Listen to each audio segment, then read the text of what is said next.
നമ്മുടെ ഇന്നത്തെ മാച്ചായാലും കഴിഞ്ഞ മാച്ചായാലും ഈ രണ്ട് മാച്ചിൽ നമ്മൾ കുറച്ച് ബെറ്റർ ആയിട്ടുള്ള ഫുട്ബോൾ കളിക്കാനുള്ള മെയിൻ റീസണായിട്ട് എനിക്ക് തോന്നിയത് ലിച്ച മാർട്ടിനസും കസമീറോയും തിരിച്ചു വന്നതാണെന്നാണ് ഞാൻ വിശ്വസിക്കുന്നത്. അപ്പോൾ അതിൽ ഏറ്റവും ഇമ്പോർട്ടൻ്റ് ആയിട്ടുള്ള ലിച്ച മാർട്ടിനസ് വീണ്ടും ഇഞ്ചുവേർഡ് ആയിരിക്കുന്നു. ശരിക്കും പുള്ളി ഇഞ്ചുവേർഡ് ആയതുകൊണ്ടല്ലോ നമ്മുടെ മുന്നോട്ടുള്ള നമുക്കിപ്പോൾ ഒരു മൊമെൻറ്റം വന്നിട്ടുണ്ട്. ഒരു കണ്ടിന്യൂസ് ആയിട്ട് രണ്ട് മാച്ചിൽ നല്ല ഫുട്ബോൾ അല്ലെങ്കിൽ നല്ല രീതിയിൽ ആത്മാർത്ഥമായിട്ട് ഹാർഡ് വർക്ക് ചെയ്ത് നമ്മൾ ജയിക്കുന്നു. രണ്ട് മാച്ച് നമ്മൾ ജയിച്ച് അങ്ങനെ 6ാമത്തെ സ്ഥാനത്തൊക്കെ എത്തി.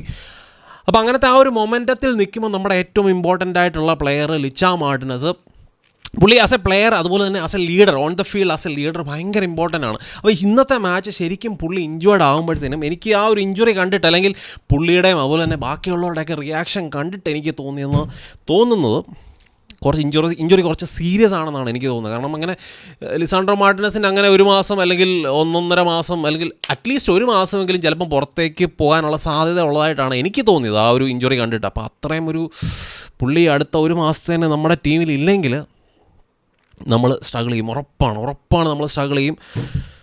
നമ്മൾ ഈ ഒരു മാച്ച് ജയിച്ചെങ്കിലും എനിക്ക് ഒരു പ്രശ്നം വറി എനിക്ക് അത് ശരിക്കും ഒരു പ്രശ്നം തന്നെയാണ്. നമ്മളെ സംബന്ധിച്ച് ഭയങ്കര ഒരു പ്രശ്നമാണ് ലിച്ച മാർട്ടിനസിൻ്റെ ആബ്സെൻസ്. അതുകൊണ്ട് തന്നെ നമ്മൾ ഇനിയിപ്പം വരുന്ന ട്രാൻസ്ഫർ വിൻഡോയിൽ സെൻറ്റർ ബാക്ക് അത് റൈറ്റ് സൈഡും ലെഫ്റ്റ് സൈഡും രണ്ടും നമ്മൾ പരിഗണിച്ചേ പറ്റത്തുള്ളൂ. ഇപ്പോൾ നമ്മൾ മാച്ചിൻ്റെ കാര്യം നോക്കുകയാണെങ്കിൽ മാച്ചിൽ ഫസ്റ്റ് ഹാഫ് നമ്മൾ നോക്കുകയാണെങ്കിൽ ഫസ്റ്റ് ഹാഫിൽ ഹോലൻഡ് ഗോൾ സ്കോർ ചെയ്തു. ബാക്കി നമ്മൾ ടീമിൻ്റെ ഓവറോൾ പെർഫോമൻസിൽ ബ്രൂണോ പലപ്പോഴും ബ്രൂണോയുടെ പ്രശ്നം എന്ന് വെച്ചാൽ നമ്മൾ കറക്റ്റായിട്ട് പ്രോപ്പറായിട്ട് പുള്ളി ഫസ്റ്റ് ഹാഫിൽ ലിങ്കപ്പ് ചെയ്യുന്നില്ലായിരുന്നു. പുള്ളി ഇങ്ങനെ പുള്ളിയുടെ കാലിലോട്ട് പന്ത് കിട്ടി അന്നപ്പോൾ തന്നെ ഒരൊറ്റ ഷോട്ടാണ് പുള്ളി ഒരു ഹോളിവുഡ് പാസ് അതിന് ട്രൈ ചെയ്യാതെ കുറച്ചുകൂടെ ഒന്ന് ഹോൾഡ് ചെയ്തിട്ട് പുള്ളിക്ക് കളിക്കാമായിരുന്നു. ഒരു ഫസ്റ്റ് ഹാഫിൽ പുള്ളി ഒരു കാര്യത്തിൽ ഒരു ലിങ്കപ്സിൻ്റെ കാര്യത്തിലും ചാൻസ് ക്രിയേറ്റ് ചെയ്യുന്ന കാര്യത്തിലൊക്കെ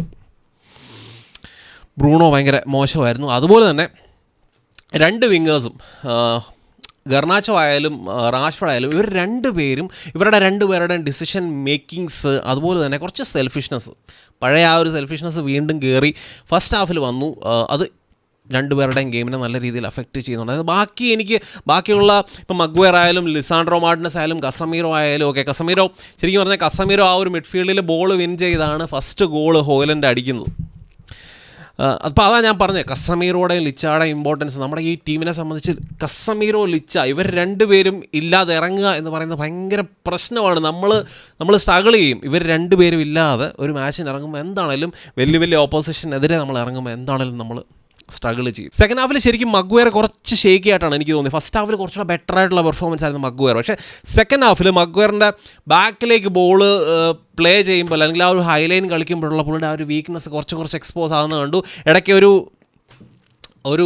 എമേഴ്സൺ പുള്ളിയെ ബീറ്റ് ചെയ്ത് മുന്നോട്ട് പോയി ഓൾമോസ്റ്റ് ഗോൾ സ്കോർ ചെയ്തു എന്ന് ഞാൻ വിചാരിച്ചു. പക്ഷേ പുള്ളിയുടെ ഫിനിഷിങ് ശരിയല്ലായിരുന്നു. അത് കഴിഞ്ഞിട്ട് വേറൊരു ഇതുപോലെ തന്നെ ഒരു സംഭവം മഗ്വയറിൻ്റെ കയ്യിൽ നിന്ന് ഒരു എന്താ പറയുന്നത് ബോൾ അല്ലെങ്കിൽ പൊസഷൻ പുള്ളി ലൂസ് ചെയ്യുന്നു.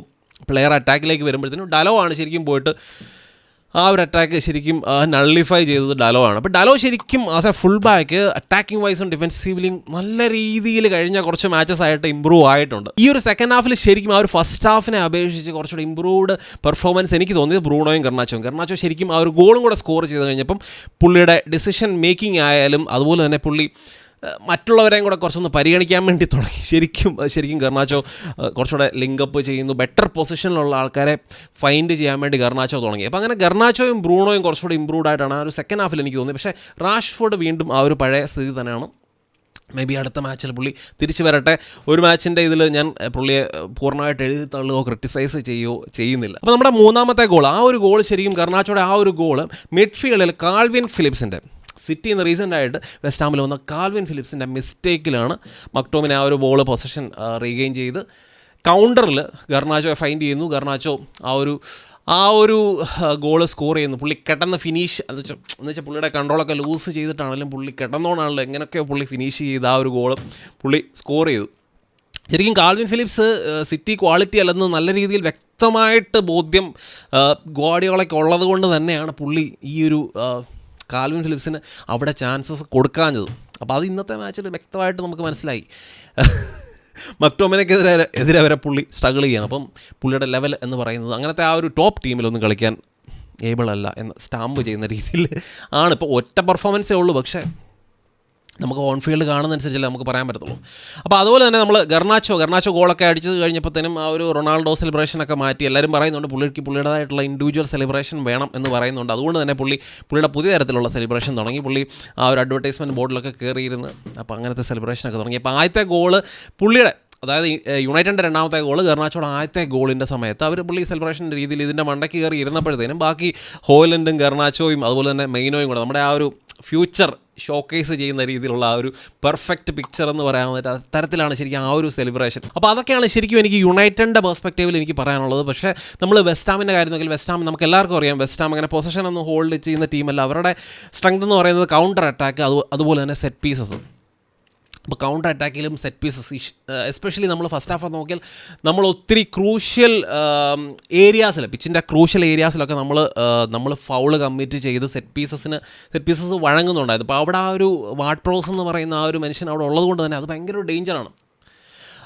സെറ്റ് പീസ് എടുക്കുന്ന കാര്യത്തിലും അതുപോലെ തന്നെ ഈ സെറ്റ് പീസസിനെ അറ്റാക്ക് ചെയ്യുന്ന കാര്യത്തിലും വെസ്റ്റ് ഹാം ഭയങ്കര ഡേഞ്ചറസ് ആണ്. അപ്പോൾ നമ്മൾ ഇന്നത്തെ മാച്ച് നോക്കിയാലും XG ഒക്കെ ഓവറോൾ മാച്ച് നമ്മൾ 3 ഗോൾ സ്കോർ ചെയ്താലും നമ്മളെക്കാളൊക്കെ XG വെസ്റ്റ് ഹാമിന് ഭയങ്കര കൂടുതലാണ്. അപ്പോൾ എങ്ങനെയാണെങ്കിലും നമ്മൾ ജയിച്ചു, അങ്ങനെ 6ാം സ്ഥാനത്തെത്തി. ഇനിയിപ്പോൾ നമ്മുടെ മുന്നിലുള്ളത് ആസ്റ്റൺ വില്ല അതുപോലെ തന്നെ ടോട്ടനാം, ഈ 2 ടീമുകളാണുള്ളത്. ആസ്റ്റൺ വില്ല 4ാമത് നിൽക്കുന്നു, ടോട്ടനാം 5ാമത് നിൽക്കുന്നത്. എനിക്ക് തോന്നുന്നത് 46ഉം 44ഉമാണ് അവരുടെ പോയിൻ്റ് എന്നാണ് എൻ്റെ ഒരു വിശ്വാസം. അപ്പോൾ നമുക്ക് ആ ഒരു ഫോർത്ത് സ്പോട്ടിലെത്തുക എന്നുള്ളതാണല്ലോ നമ്മുടെ അൾട്ടിമേറ്റ് എയിം ഈ ഒരു സീസണിൽ. അതേ നമുക്ക് പ്രതീക്ഷിക്കാൻ പറ്റത്തുള്ളൂ.